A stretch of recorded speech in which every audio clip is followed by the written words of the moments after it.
नमस्कार दर्शकबिन।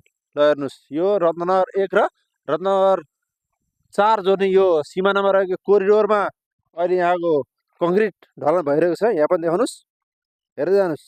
अब यहाँ मैले देखाउन चाहेको कारण के हो भने यहाँको कुर्ची राखिएको छ होइन। ल हेर्नुहोस्, नटबोल्ट सब गायब छ। ल हेर्नुहोस्, अब हेर्दै जानुहोस्। यता पनि देखाउनुहोस्। अब हेर्नुहोस्, यसमा बनेको छ संरचना, तर यो कुर्ची यहाँको लागि बेकार जस्तो लागिरहेको छ।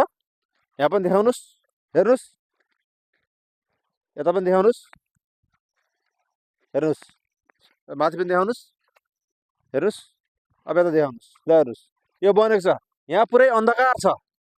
त्यहाँ पनि कुर्चीहरू राखेको छ, त्यहाँ व्यायामशाला छ, यता पनि जिल्ला हल, त्यहाँ त जिल्ला हल छ। हेरेर जानुहोस्, यो बाटो अपुरो भएको छ। के कारणले हो? मेयर साहबले त बजेट पारिदिनुहुन्छ, 4 नम्बर वडाको अध्यक्षले प्रतिवेदन गरिदिनुहुन्छ, उहाँले पारिदिनुहुन्छ। बजेट को राम्रो सदुपयोग भएन। ल हेर्नुहोस्, यहाँ कुर्चीहरूको हालत हेर्नुहोस्, यहाँ यसको नट हेर्नुहोस्, खै छ छैन नि हो। देखाउन चाहेको कारण मैले यो, तर वास्तवमा भन्यो भने यसको ध्यान आकर्षण कसले गराउने? चारैतिर बत्ती बलेको छ। यो बाटो भनेको सर्टकट पर्छ। यो सिरियल बन्दैछ अहिले, यहाँबाट सिधा 4 नम्बर वडामा वडा कार्यालय अगाडि जान्छ यो बाटो। ल हेर्नुहोस्, यहाँ पुरै अन्धकार छ।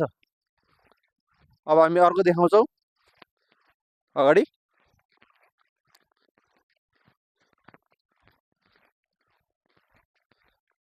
ल हेर्नुहोस्, यो टेनिसाल, यो जिल्ला तेन्दु सङ्घको जिल्ला हो।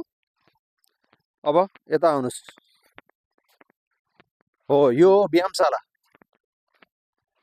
यसको संरक्षण गर्ने कसले? खै यसको हालत यस्तो छ। यहाँ कति थिए उखालेर पनि गइसक्यो, छैन। हालत यस्तो छ। यहाँ पनि देखाउनुहोस्। ल हेर्नुहोस्, यसको संरक्षण खै, यता हेर्नुहोस्, यहाँ कुनै पनि सामान केही गरिदिने छैन अहिले। यो रातिको समय भएर अलि राम्रो देखिएको छैन। ल हेर्नुहोस्, यहाँ कुर्चीहरू हेर्नुहोस्।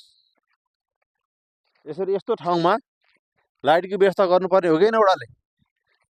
कि 1 नम्बरै गर्छ अथवा 4 नम्बर गर्छ भनेर हो? ल हेर्नुहोस्, नरमुडु कोही केही पनि छैन, सब चोरी भइसकेको छ। देख्नुभयो? तर यहाँ एउटा लाइटको जरुरत छ। लाइट भयो भने यो बाटो हो। ल हेर्नुहोस्, यो बाटो पनि देखाउनुहोस्, हेर्नुहोस्, यो बाटो पुरै यहाँबाट 4 नम्बर 1 नम्बर वडा उता हो फुलबारी, यो 4 नम्बर सिधा जान्छ हो त। ल हेर्नुहोस्, यस्तो अन्धकार छ।